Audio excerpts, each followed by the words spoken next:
Alors, bonjour tout le monde.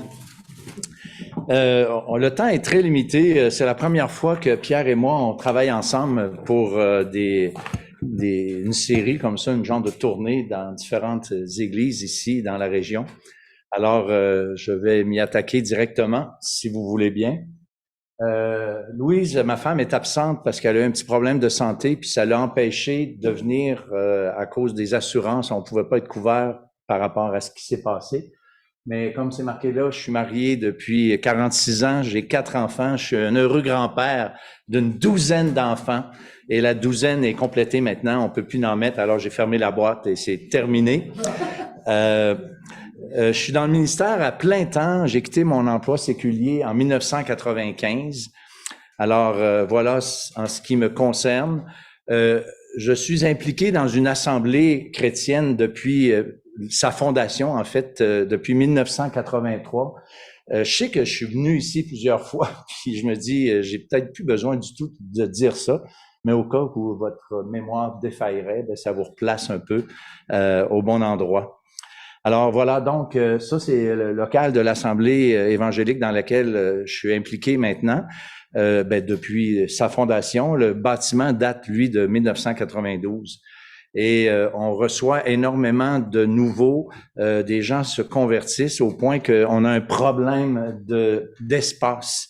Et on est en démarche maintenant de vendre le bâtiment puisqu'on peut pas l'agrandir. On a fait des recherches et puis c'est pas possible. Alors on va éventuellement vendre le bâtiment pour s'installer ailleurs. Et ça, notre thème aujourd'hui, Pierre et moi, c'est les défis de la foi.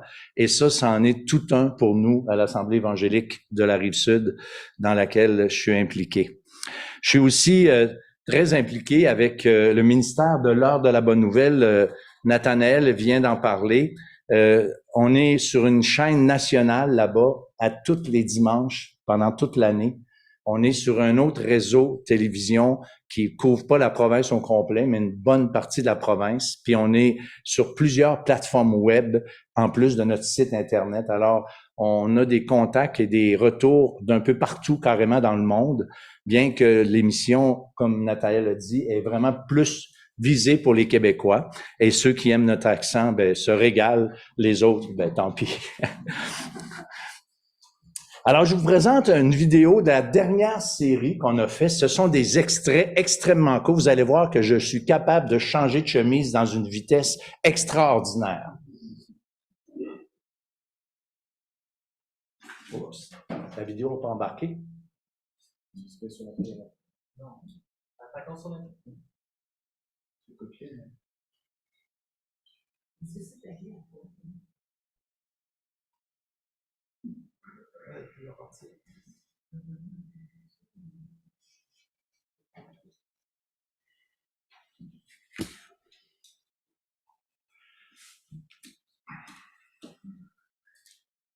C'est ça le problème.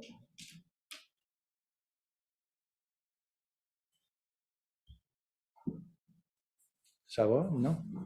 Parce que si c'est trop compliqué, on laisse tomber. Hein? On va peut-être plus tard alors. On verra la fin.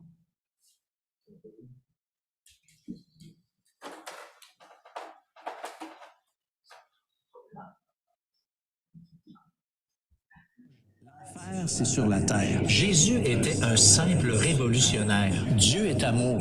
Il va donc sauver tout le monde. Je n'ai pas besoin de Dieu. Vérité ou mensonge? Restez avec nous. C'est l'heure de la bonne nouvelle.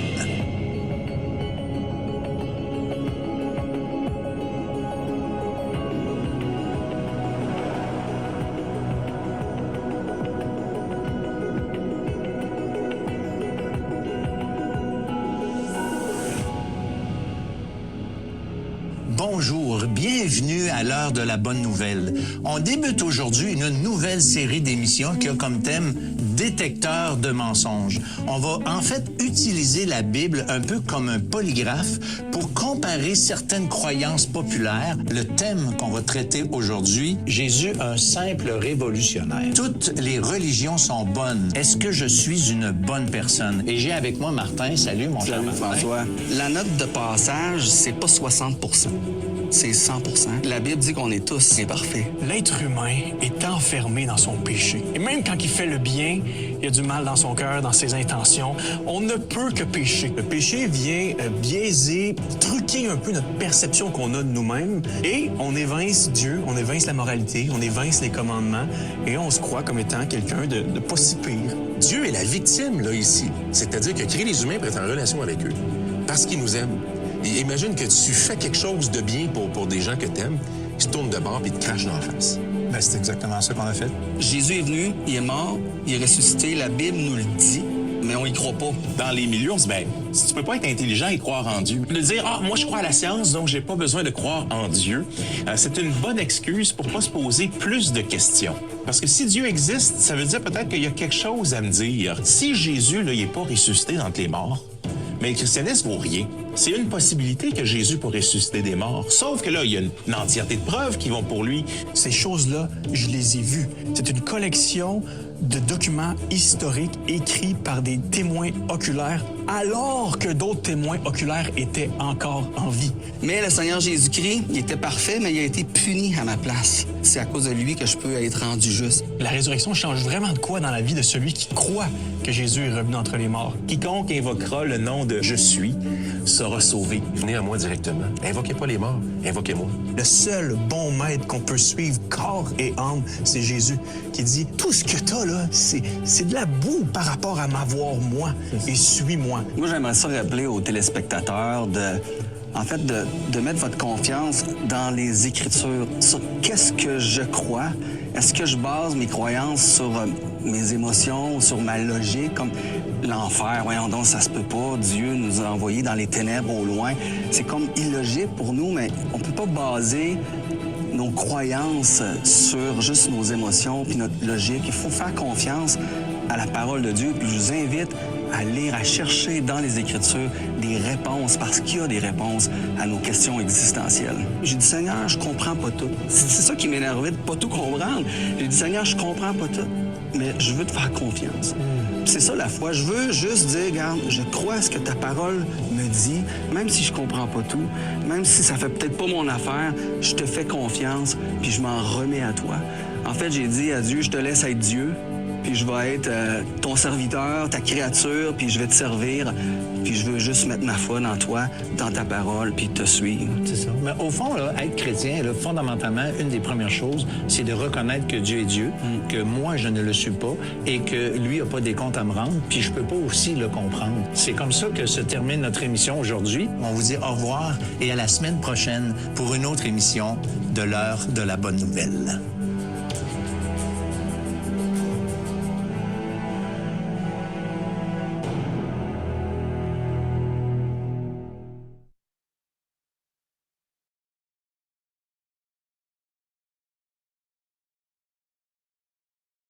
Avec l'heure de la bonne nouvelle, ça vous donne un peu une idée. La seule chose qui n'est pas dans les extraits, c'est les vox pop, les micro-trottoirs que vous appelez. Chaque émission, au tout début de chacune des émissions, on a été dans la rue, on a posé une question en relation avec le thème et de la série et de l'émission. Et c'est comme ça que ça se passe. Ça dure à peu près 2 minutes, 1 minute et demie, 2 minutes. Alors, on a les extraits de ce que les gens pensent et ça l'appuie le mensonge qu'on dénonce pour montrer la vérité ensuite venant de la parole de Dieu. Alors, quand Dieu met sur le cœur de Moïse le désir de servir, puisque le thème qu'on aborde, Pierre et moi, aujourd'hui, c'est ce thème de la foi, le défi de la foi. Et pour débuter, il faudrait qu'on lise quelques versets d'abord dans l'Épître aux Hébreux, au chapitre 11.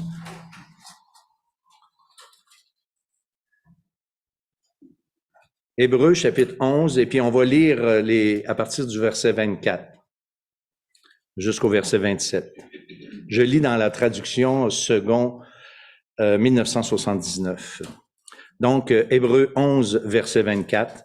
« C'est par la foi que Moïse, devenu grand, refusa d'être appelé fils de la fille de Pharaon. Il préféra être maltraité avec le peuple de Dieu plutôt que d'avoir pour un temps la jouissance du péché. Il regarda l'opprobre de Christ comme une richesse plus grande que les trésors de l'Égypte, car il avait les yeux fixés sur la rémunération.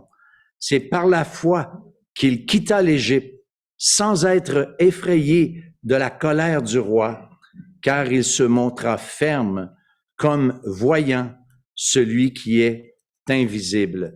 Et on lit aussi dans le livre des Actes, au chapitre 7, s'il vous plaît, Actes des Apôtres, chapitre 7, et on lit à partir du verset 23. Acte 7, 23. Ça parle de Moïse ici, c'est le discours d'Étienne. Il avait 40 ans, verset 23, lorsqu'il eut à cœur de se rendre auprès de ses frères, les fils d'Israël. Il en vit un qu'on outrageait et prenant sa défense, il vengea celui qui était maltraité et frappa l'Égyptien. Et j'aimerais souligner le verset suivant. Il pensait que ses frères comprendraient que Dieu leur accordait la délivrance par sa main, mais ils ne comprirent pas. Et on connaît la suite. Alors, quand Dieu met sur le cœur de Moïse le désir de servir, je veux vous proposer aujourd'hui 4 moments importants dans la vie de Moïse concernant le défi de la foi. Et le premier, c'est lorsque Moïse a eu justement à cœur de servir. Et cette décision pour Moïse a eu un prix énorme. Il a quitté la gloire de l'Égypte.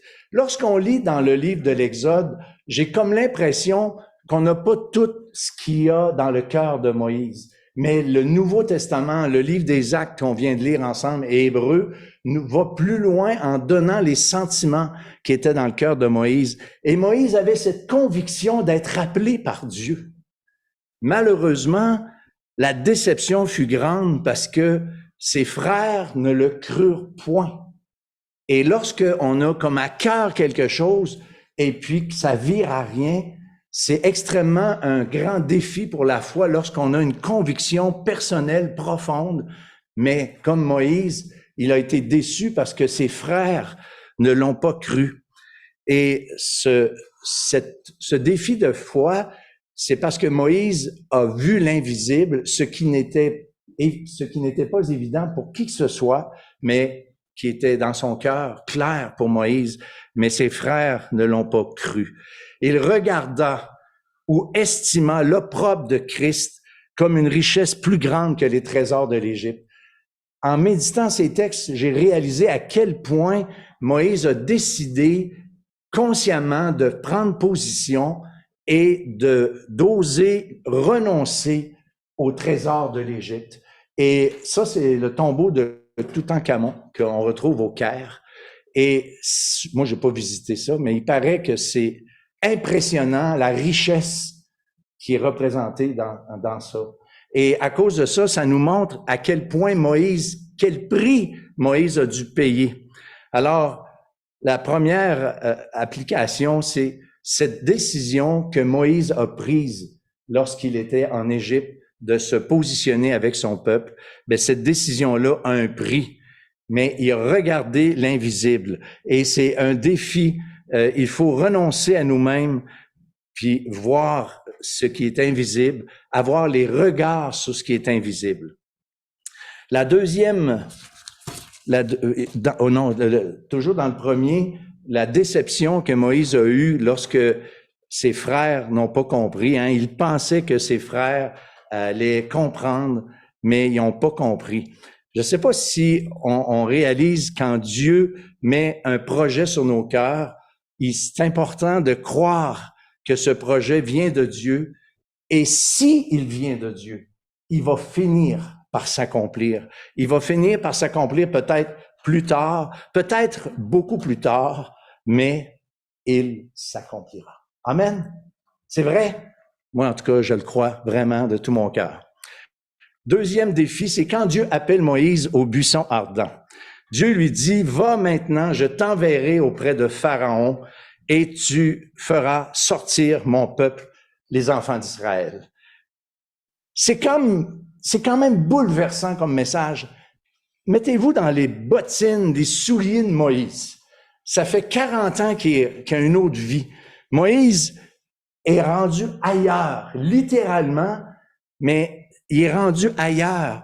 Ça fait 40 ans, il a une autre vie. Moïse a un autre travail. Il s'est marié, il avait des enfants, il y avait un cercle social. La Bible ne le dit pas, mais c'est bien évident qu'il n'était pas tout seul. Puis en plus, pauvre lui, il avait quand même 80 ans. Je ne sais pas s'il y en a beaucoup parmi vous ici qui ont cet âge-là, mais c'est un peu tard pour commencer une carrière. Est-ce que même Moïse avait-il perdu le désir de servir?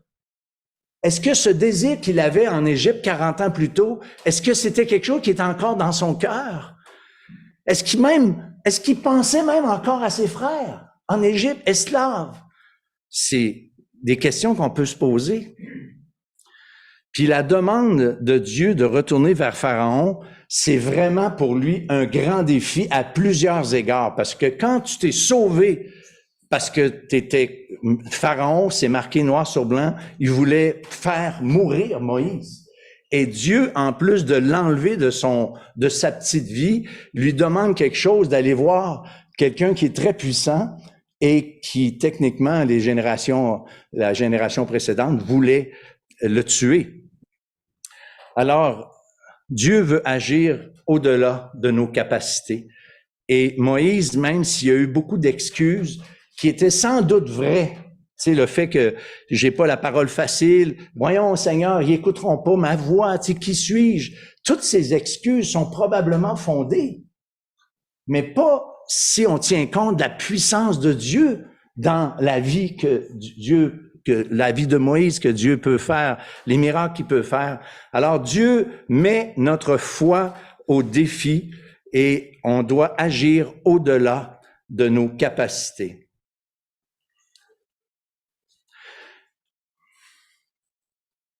Quand notre foi est mise au défi, il faut s'attendre à Dieu. Et pour l'heure de la bonne nouvelle, on a eu, je ne rentrerai pas dans les détails, mais on a, il y a 2-3 ans, cru que c'était la fin. On a perdu plusieurs membres de l'équipe.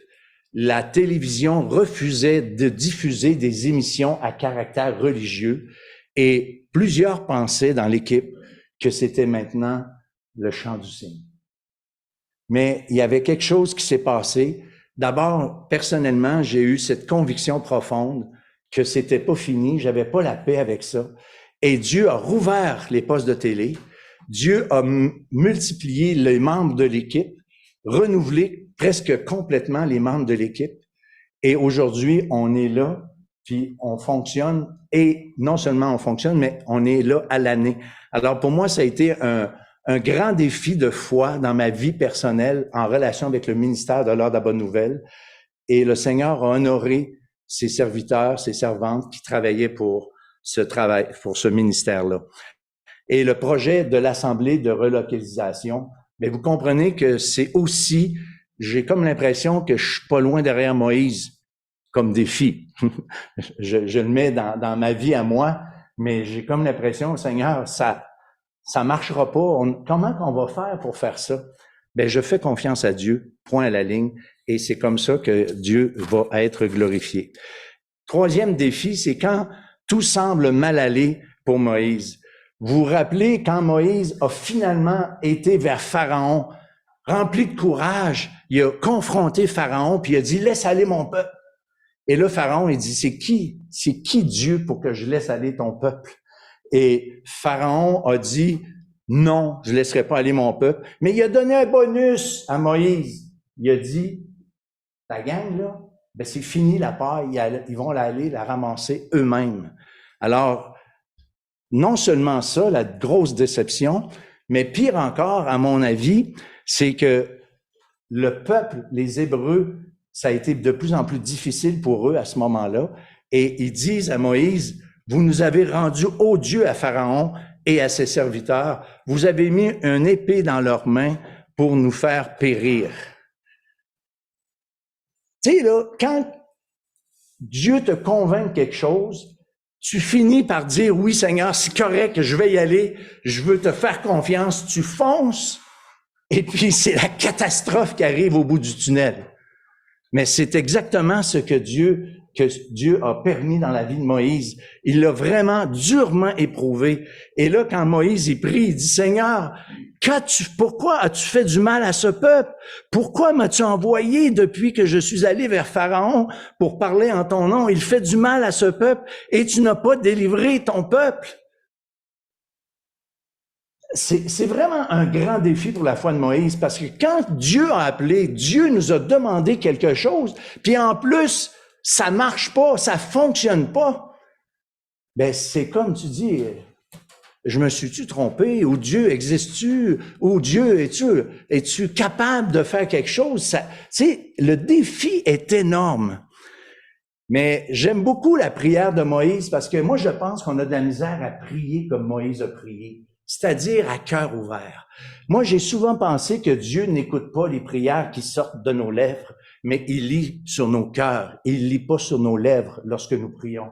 Et l'état d'âme de Moïse, à ce moment-là, pour moi, est tellement intéressante en relation avec la prière qu'il a faite au Seigneur. Il a dit vraiment, il a livré son cœur. Seigneur, pourquoi tu fais ça? Est-ce que vous avez déjà prié comme ça? Dans des moments où vous ne comprenez pas qu'est-ce qui se passe, où vous avez l'impression que vous l'avez échappé, que vous vous êtes peut-être trompé, ou les doutes comme moi, quand on est arrivé au moment où tout était fichu pour l'heure de la bonne nouvelle, je me suis posé la question, Seigneur, qu'est-ce qui se passe? Pourquoi?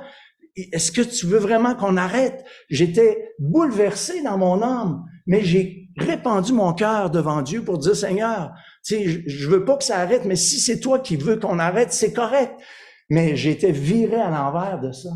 Mais Moïse a prié de cette façon-là. Mais à ce moment-là, il semble que Moïse a oublié les belles promesses que Dieu a fait pour lui.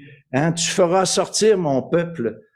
Tu feras sortir mon peuple d'Égypte. Ça, c'est une promesse que Dieu avait faite. Je serai avec toi. Il semblait comme à ce moment-là oublier ces promesses-là. Ou encore, quand Dieu dit, vois les prodiges que je mets en ta main, et moi, j'endurerai le cœur de Pharaon, puis il laissera pas aller ton peuple. Moïse, s'il s'était rappelé exactement des promesses que Dieu lui avait faites, s'il avait pris au mot ce que Dieu lui avait dit à ce moment-là, sans doute, il aurait été comme en paix. Il n'aurait pas été ébranlé. Mais Dieu, il reproche pas ça. Moi, je trouve ça tellement beau de voir que Dieu ne lui reproche rien. Il lui dit simplement, check bien ça. Regarde-moi bien aller. Ça, vous avez peut-être pas compris, mais ça veut dire, on avance, on continue. Alors, l'application qu'on peut avoir de ça, c'est que nous devons nous rappeler les promesses de Dieu puis être patients. On doit passer des fois par des moments difficiles, des périodes d'épreuve qui semblent, dans des moments où c'est que rien ne semble fonctionner. Mais comme Moïse et bien d'autres, on doit se rappeler les promesses de Dieu et les leçons qu'on a apprises dans le passé, quand Dieu a honoré notre foi, quand Dieu nous a répondu, quand Dieu a agi. Et finalement, le quatrième et dernier point, quand les défis de Moïse n'en finissent plus de finir. Ben, vous savez l'histoire, à peine délivré d'Égypte, Pharaon les poursuit, le peuple d'Israël est dans un cul-de-sac, littéralement devant la mer Rouge, et l'armée de Pharaon qui arrive à grands pas. Et là, les Hébreux, ils disent encore quelque chose de très encourageant à Moïse. N'y avait-il pas des sépulcres en Égypte, hein, sans qu'on ait besoin de nous mener mourir au désert? Que nous as-tu fait en nous faisant sortir d'Égypte? N'est-ce pas là ce que nous te disions en Égypte? Laisse-nous servir les Égyptiens, car nous aimons mieux servir les Égyptiens que de mourir au désert. Très encourageant comme peuple de Dieu quand même, hein? Mais cette fois, il semble que le cœur de Moïse, la foi de Moïse est soutenue solidement par les paroles. La foi de Moïse est vraiment appuyée. Il dit, ne craignez point, restez en place et regardez la délivrance que l'Éternel va vous accorder en ce jour. Car les Égyptiens que vous voyez aujourd'hui, vous ne les reverrez plus jamais. L'Éternel combattra pour vous et vous gardez le silence. Alors, les défis de la foi vont toujours être présents dans nos vies, qu'on le veuille ou non. Encourageons-nous par les promesses que Dieu nous fait. Usons de foi devant les défis qui nous sont qui sont devant nous. Et moi, je veux rester encouragé. Ça fait 26 ans que j'ai quitté mon travail pour servir Dieu. Puis Dieu a toujours été fidèle. Il s'est toujours occupé de mes besoins, même s'il y a des moments où j'avais pas d'assurance de qui que ce soit. Dieu s'est montré fidèle. Et tous les domaines, l'assemblée dans laquelle je suis impliqué, on a tellement vu Dieu agir souvent. Je pourrais vous raconter plein de choses merveilleuses. Je dis pas que notre assemblée, il n'y a pas de sujet de prière, hein? Il y a des choses pour lesquelles on peut rendre grâce, mais il y a aussi de bons sujets de prière. Mais malgré tout, j'ai vu Dieu agir. Alors, je conclus, Pierre, en disant ceci. Comme Moïse, on devrait avoir à cœur de servir le Seigneur. Comme Moïse, on devrait être prêt à payer le prix, peut-être un prix ultime, un prix cher, pour renoncer à nous-mêmes, pour vraiment servir le Seigneur. Et si Dieu nous demande des choses qui nous semblent impossibles, rappelons-nous comment Dieu équipe ceux et celles qui sont prêts d'obéir. Puis devant ce qui nous semble être un échec, comme ça a été le cas de Moïse, ben, c'est pas une mauvaise idée de répandre franchement nos cœurs devant le Seigneur. Alors, dans les pires situations, rappelons-nous les promesses de Dieu et surtout, toutes les fois que nous avons vu Dieu agir dans nos vies, dans notre Église ou dans le ministère dans lequel nous sommes impliqués.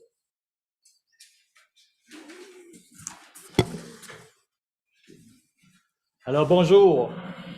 Je me permets de poursuivre, François, la manette, s'il te plaît. Merci. Je me permets de poursuivre les commentaires de François en parlant de la persévérance, donc de la foi qui persévère. Et c'est la suite donc de notre thème. L'aspect théologique de mon message est basé sur un passage d'Hébreux au chapitre 12. François en a lu tantôt de quelques versets de cet épître.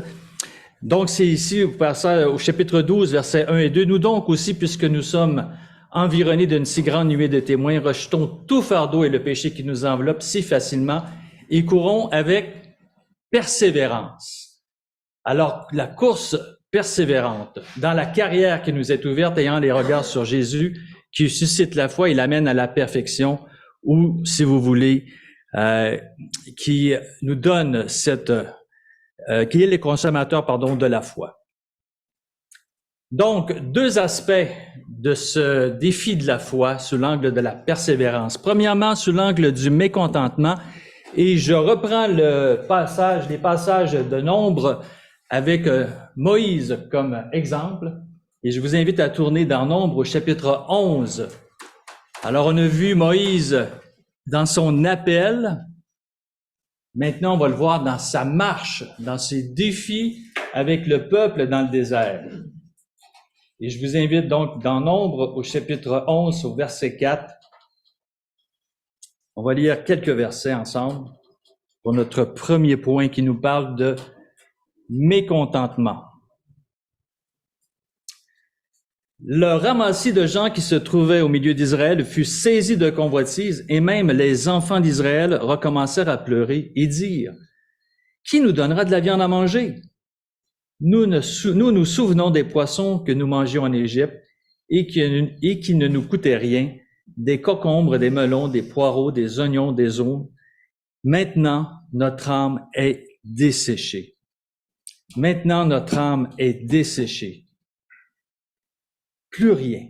Nos yeux ne voient que de la manne. » Et les versets qui suivent, c'est la description donc de la manne.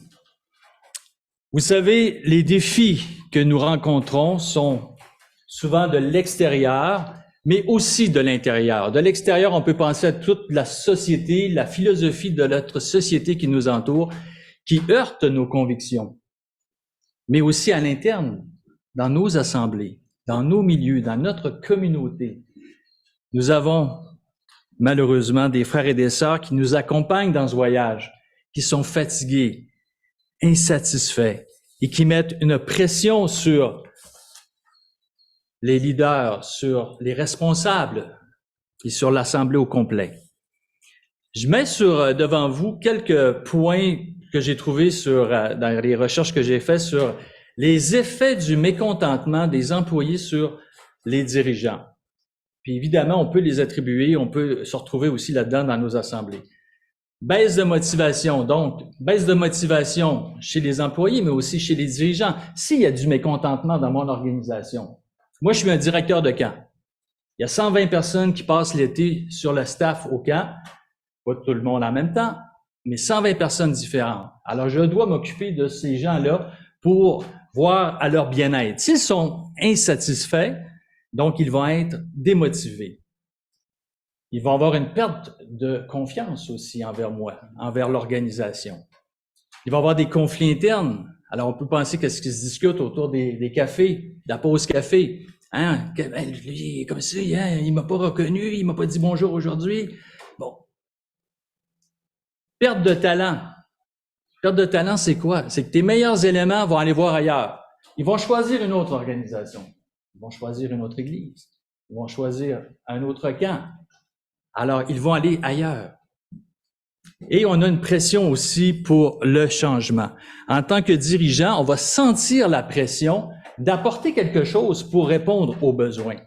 Et souvent, c'est des réactions qui sont émotives et impulsives, donc prises trop rapidement et qui apportent pas un effet escompté. Donc, c'est dans ce contexte de mécontentement que nos amis hébreux se retrouvent dans notre texte. Influencés par un ramassis de gens, ce sont certainement des gens qui n'étaient pas du peuple hébreu, qui ont accompagné les Juifs lors de la traversée de la mer Rouge et qui sont maintenant dans le désert avec eux. Et c'est intéressant de se rappeler que ce mécontentement qu'on vient de lire arrive seulement qu'après 3 jours de marche, après avoir quitté le mont Sinaï. 3 jours de marche après avoir quitté le mont Sinaï, où ils ont reçu la loi, ils ont reçu le tabernacle, ils ont érigé le tabernacle, déjà la tente d'assignation avec laquelle ils voyagent, autour duquel ils se réunissent. Ils ont été guidés dans ces 3 jours par le feu, par la nuée, qui les dirigeait, qui les protégeait. Et là, on les voit 3 jours après, dans un mécontentement total. Essentiellement, ils critiquent quoi? Ben, la bouffe, la nourriture. Hein? On n'a rien à manger d'intéressant. Ils se rappellent de quoi? Hey, on mangeait des oignons en Égypte. Au point d'en oublier ce qu'ils en subissaient, les coups. Ils étaient des esclaves de Pharaon. Ils oublient leur état, les traitements qu'ils subissaient. Je vais tout de suite dans les applications. Une pour la direction des dirigeants d'église. Il faut faire attention de ne pas se laisser entraîner par les gens qui voient tout en noir. Ici, l'influence est rentrée dans le peuple et ça a amené évidemment le mécontentement. Alors, il faut faire attention en tant que dirigeant de ne pas se laisser entraîner par les opinions négatives.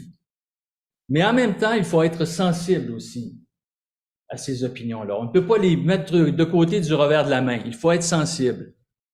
Vous connaissez l'histoire, l'exemple du pinson dans les mines de charbon? Alors, les pinsons ou les canneries étaient utilisés par les gens qui travaillaient dans les mines de charbon. Ils descendaient dans les mines avec des pinsons dans des cages parce que ces oiseaux sont sensibles au soufre et ils sentaient le soufre avant l'explosion.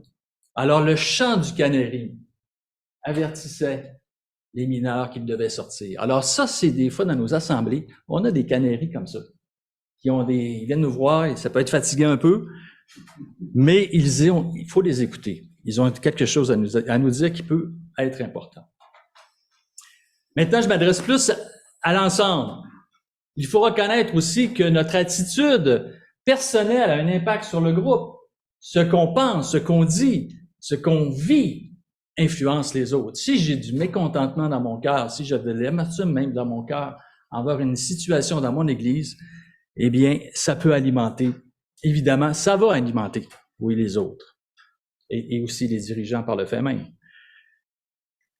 Troisième, il faut s'attendre à la suffisance de notre Seigneur. On peut comprendre assez bien que le Seigneur ici est capable de répondre, il va le faire plus tard, à toutes les demandes, mais ici, il aurait dû attendre le Seigneur, attendre le temps de Dieu. Et le passé, évidemment aussi, n'est pas synonyme d'une plus grande spiritualité. Ici, on voit que les gens qui ont vécu dans l'Égypte amènent pas avec eux une plus grande spiritualité. Vous savez, dans nos vies à nous, on entend ça, je sais pas si en Suisse vous entendez ça, mais au Québec, on entend souvent « dans notre temps hein, », dans le bon vieux temps. Comment c'était dans notre temps? Alors, faisons attention à ça. Parce que ça ne veut pas dire, comme dans notre exemple, que ce bon vieux temps est synonyme d'une plus grande spiritualité. Défi de la foi maintenant face au découragement. On retrouve notre ami Moïse au partir du verset 10. Alors le peuple a amené son mécontentement, ils ont pleuré, ils pleurent devant leur tente, et Moïse est là au verset 10. Moïse donc entendit le peuple qui pleurait, chacun dans sa famille à l'entrée de sa tente. La colère de l'Éternel s'enflamma fortement. Moïse fut attristé. Et il dit à l'Éternel, « Pourquoi affliges-tu ton serviteur et pourquoi n'ai-je pas trouvé grâce à tes yeux que tu as mis sur moi la charge de tout ce peuple? Est-ce moi qui ai conçu ce peuple? Est-ce moi qui l'ai enfanté pour que tu me dises, porte-le sur ton sein, comme le nourricier porte un enfant, jusqu'au pays que tu as juré à ses pères de lui donner? Où prendrai-je de la viande pour donner à tout ce peuple? Car ils pleurent auprès de moi, en disant, donne-nous de la viande à manger. Je ne puis pas, à moi seul, porter tout ce peuple, car il est trop pesant pour moi. Plutôt que de me traiter ainsi, tue-moi. Tue-moi, je te prie, si j'ai trouvé grâce à tes yeux et que je ne vois plus mon malheur. Tue-moi. Donc, le défi de la foi maintenant sous l'angle du mécontentement. Moïse est découragé, attristé. Il se sent dépassé par les événements. Il fait face à une charge de travail trop grande pour lui et il va même demander la mort. C'est une réaction très personnelle, hein? C'est une réaction personnelle, propre à lui. Il prend le blâme, il s'attribue à ça. Il va faire référence à Dieu, évidemment, mais il le vit personnellement. Il rend l'Éternel, oui, responsable de ce qui lui arrive, mais il oublie quoi? De se rappeler que c'est aussi l'Éternel qui peut lui donner la solution. C'est étrange de voir que les deux personnes, les plus grands personnages de l'Ancien Testament, ici Moïse, puis l'autre c'est Élie, Moïse, celui qui a amené la loi, Élie, le plus grand des prophètes, ont demandé la mort, tous les deux, à cause de la charge de leur travail. Et pour les deux, l'Éternel, le Seigneur va répondre essentiellement de la même façon. Pour Moïse, il va avoir le support de 70 personnes. Et pour Élie, ce sera 7000. Et Élisée qui va prendre son travail aussi. Donc, Moïse demande la mort parce qu'il vit, à cause de ce qu'il vit, puis justement, puis il ne veut pas vivre ce qu'il vit. Éloigne de moi ce que j'ai devant les yeux, ce que je vis, apporte-moi la mort. Moïse voulait que le peuple vive son expérience, l'expérience que lui-même avait vécue. En tant que leader, c'est ça qu'on veut. Hein? En tant que responsable d'Église, on veut que le peuple vive l'intimité que nous avons avec le Seigneur. J'espère que vous en avez une, précieuse. L'intimité, la connaissance, la relation que vous avez avec Dieu. On recherche ça chez notre peuple, chez les gens de notre assemblée. On veut qu'ils partagent ce qu'on vit dans notre relation avec Dieu. Mais ici, c'est tout le contraire. Le peuple ne partage pas cette opinion-là. Moïse a exprimé ses sentiments avec une sincérité un peu qui nous dépasse. François en a parlé beaucoup. Une sincérité qui vient du cœur. Il exprime ses sentiments. Il est très honnête avec Dieu. Et comme j'ai dit tantôt, il est découragé. Hein? Il sent le trouble sur lui. Le Seigneur est en colère contre lui. Le Seigneur, c'est lui qui a mis ses gens sur lui comme un fardeau. Alors, il part comme si c'était sa faute. Mais Dieu, effectivement, l'a appelé et il va lui répondre d'une façon grandiose. Il va lui donner donc les officiers, 70 anciens qui vont l'aider. Et François a cité quelques exemples. Moi, je pourrais en nommer plusieurs aussi, où Dieu nous appuie dans notre travail. Et nous, on le voit aussi au camp, dans notre Église, où on voit un renouveau de jeunes qui nous appuient dans le travail. C'est fantastique. Et cette réponse de Dieu trouve son apogée au verset 23, où là, Dieu va vraiment lui rappeler que l'Éternel, la main de l'Éternel serait-elle trop courte? Et tu verras maintenant ce que je vais faire. Ce qui va arriver, arrivera ou non. Alors, nous sommes devant l'exemple de Moïse face au mécontentement, face à la pression du peuple. C'est bien, mais comment maintenant résister? Comment surmonter ces défis de la foi? Et je vous laisse avec 3 exemples, 3 idées plutôt, basées sur Hébreux chapitre 12, que nous avons lu tantôt. Premièrement, notre course est balisée et elle est tracée. Dieu a un chemin pour nous. Dieu a une route pour nous. On l'a vu dans Hébreux chapitre 12. Et rappelons-nous que cette route, elle est tracée et balisée. Ça veut dire quoi l'idée là-dedans? C'est que, je vous montre une image intéressante, c'est les nouvelles lignes qui démarquent la route. C'est-à-dire que non seulement elle est tracée, notre route, mais elle est balisée de chaque côté. Il y a des limites que Dieu nous donne. Et Dieu nous garde dans ces limites-là. Il nous donne le moyen de ne pas débarquer de la route, de ne pas laisser la route. Donc, Dieu connaît, nous donne cette route. Vous savez, on redoute souvent l'inconnu. Hein, ce qui est devant nous effraie souvent. On n'aime pas les changements par notre nature. Mais rappelons-nous que notre inconnu n'est pas inconnu de Dieu. Il connaît nos vies. Il sait qu'est-ce qui va se passer dans nos vies. Et il a préparé notre inconnu avec amour pour notre bien et sa gloire. Deuxième, la mort de Christ fait apparaître notre péché sous son vrai jour.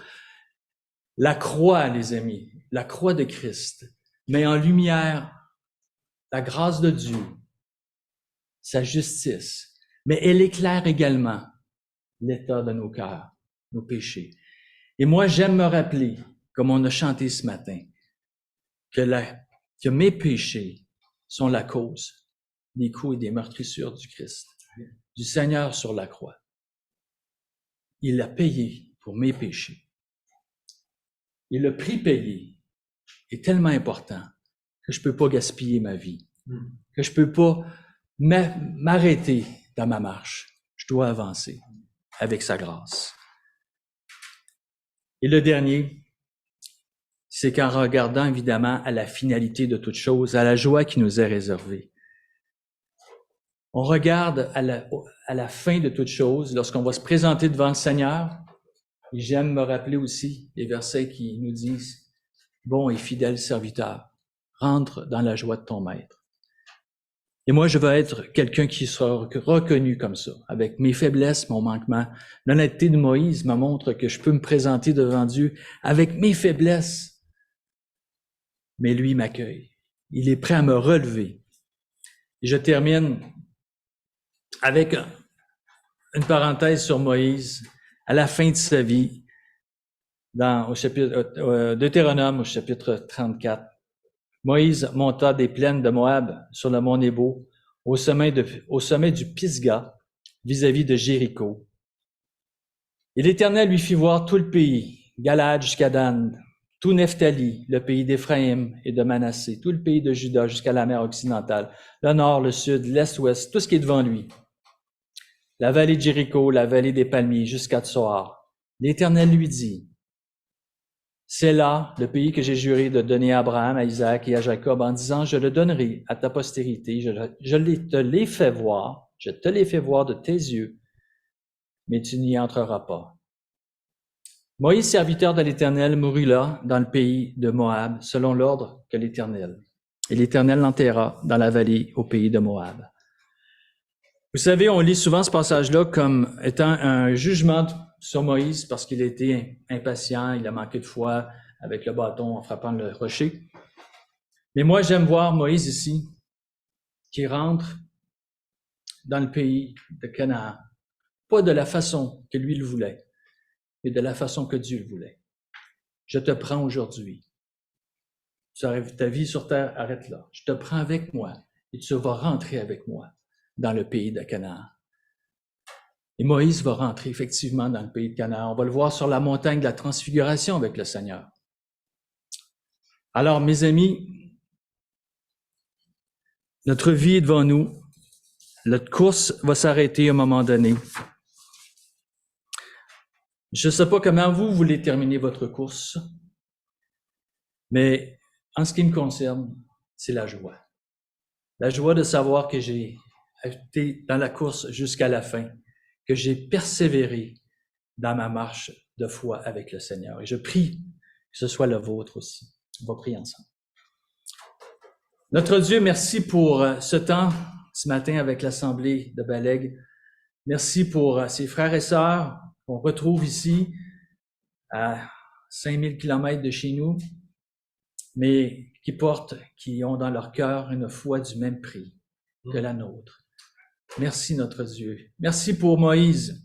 Merci pour cet exemple de foi dans plusieurs aspects qui nous rappellent ce matin comment on doit marcher avec toi, comment on doit vivre pour toi, avec l'honnêteté de cœur, s'attendant que tu répondes, Seigneur, à nos besoins, que tu nous prennes là où nous sommes et que tu nous élèves jusqu'à toi. Alors, merci encore, notre Dieu, pour ce passage, cet exemple de Moïse. Amen. Amen. Alors, je fais juste avancer quelques photos. On nous a demandé de mettre des photos. Oui, je suis aussi, donc, François parlait que j'étais directeur du camp Brochet, c'était dit, avec Suzanne, on est là depuis 20 ans presque maintenant. Ça fait 20 ans que j'ai laissé mon emploi séculier aussi pour être à l'œuvre à temps plein. Et je suis un des responsables de l'Église évangélique de Chicoutimi, donc une assemblée de frères au Saguenay, qui, avec l'Assemblée de Saint-Jean et d'autres au Québec, soutiennent énormément notre ministère au camp. Je vous présente mes enfants, Marie-Jade et Yann-François. C'est une photo d'hier. Alors, c'était la graduation de notre plus jeune qui terminait son bac. Alors, ce sont nos deux filles qui sont dans nos vies. La plus vieille est mariée maintenant, elle vit à Québec. Et la plus jeune est avec nous à la maison encore. Le camp Brochet est situé au Québec, près d'un magnifique lac, 40 kilomètres au nord de Chicoutimi. C'est un très, très beau site, un des plus beaux qui est reconnu au Québec comme pour les sites de camp. Nous avons donc accès au lac, la plage et tout, des bâtiments, des activités. Ça, c'est notre gazebo qu'on a construit l'année passée. Feu de camp. Alors, on accueille durant l'été 5 semaines de camp d'enfants, 7 ans à 17 ans, donc des âges spécifiques pour chaque semaine. Et aussi, on a 2 semaines de camp de famille, 1 semaine pour des adultes sans enfants. Alors, c'est un peu comme un camp de famille, mais pas d'enfants, avec un horaire un peu différent. Et on a une conférence en fin d'été pour les jeunes adultes. Donc, 8 semaines et demie l'été et 3 fins de semaine de camp d'hiver. Et au travers de tout ça, bien, on a aussi des locations, beaucoup d'activités qui se passent. Donc, ça, c'est la plage, le lac. On a des jeux sur l'eau. Un étang de pêche. Alors, le lac Brochet, du brochet, c'est un poisson. J'imagine que vous le savez. Mais on a aussi de la truite. Nous, notre spécialité dans notre région, c'est la truite arc-en-ciel. Donc, on a beaucoup, beaucoup de poissons. C'est une très, très belle région. Et on a un lac ensemencé et les enfants peuvent pêcher le poisson. Site de tir à l'arc, gymnase, terrain de soccer, football et plein d'autres choses. Sentiers en montagne. L'hiver, on a nos activités, patinoire, glissade. Et on a un personnel au camp extraordinaire. J'ai dit tantôt que 120 personnes différentes venaient au moins 1 semaine durant l'été au camp. C'est un fait, c'est comme ça depuis plusieurs années. Certains, évidemment, restent plusieurs semaines. Et on vit avec ces jeunes-là, des staffs, des plus vieux, des très, très, très belles expériences. On voit un dynamisme. Je parlais tantôt comment que ça nous encourageait. Ces jeunes-là sont dynamiques, aiment les enfants. J'ai vu des choses extraordinaires. Vous avez Charles. Ici, c'est le plus vieux des petits-fils de François, alors qui est au camp avec nous. Une de mes filles qui travaille avec nous. Et aussi un personnel, pas juste des jeunes, des plus vieux, qui sont là, des collaborateurs excessivement précieux. On est plusieurs couples, deux couples. On va en avoir un troisième cet été qui se joint à nous, qui passe l'été avec nous pour s'occuper du camp. On a des projets aussi, que j'ai parlé de bâtiments. On veut construire l'année prochaine, pas l'été prochain, mais l'année prochaine, un nouveau bâtiment de rencontre. On l'appelle la chapelle. C'est un bâtiment qui va servir à... On en a déjà un actuellement, mais il est trop petit, désuet. C'est un bâtiment qui a 50 ans. Alors, on change de bâtiment, on en met un nouveau. C'est une salle de rencontre pouvant accueillir jusqu'à 200 personnes et avec plusieurs salles, donc bricolage, garderie, etc. Donc, c'est quelque chose qui est vraiment important pour nous. On y tient. C'est un projet 2024 pour nous. Alors, terrasse avec vue sur le lac. François, ça se terminerait à peu près comme ça. D'accord? Alors, excusez-nous du retard. On a pris 10 minutes de plus. On est désolé. Mais si vous avez des questions, on reste ici. Ça nous fait plaisir. Merci beaucoup.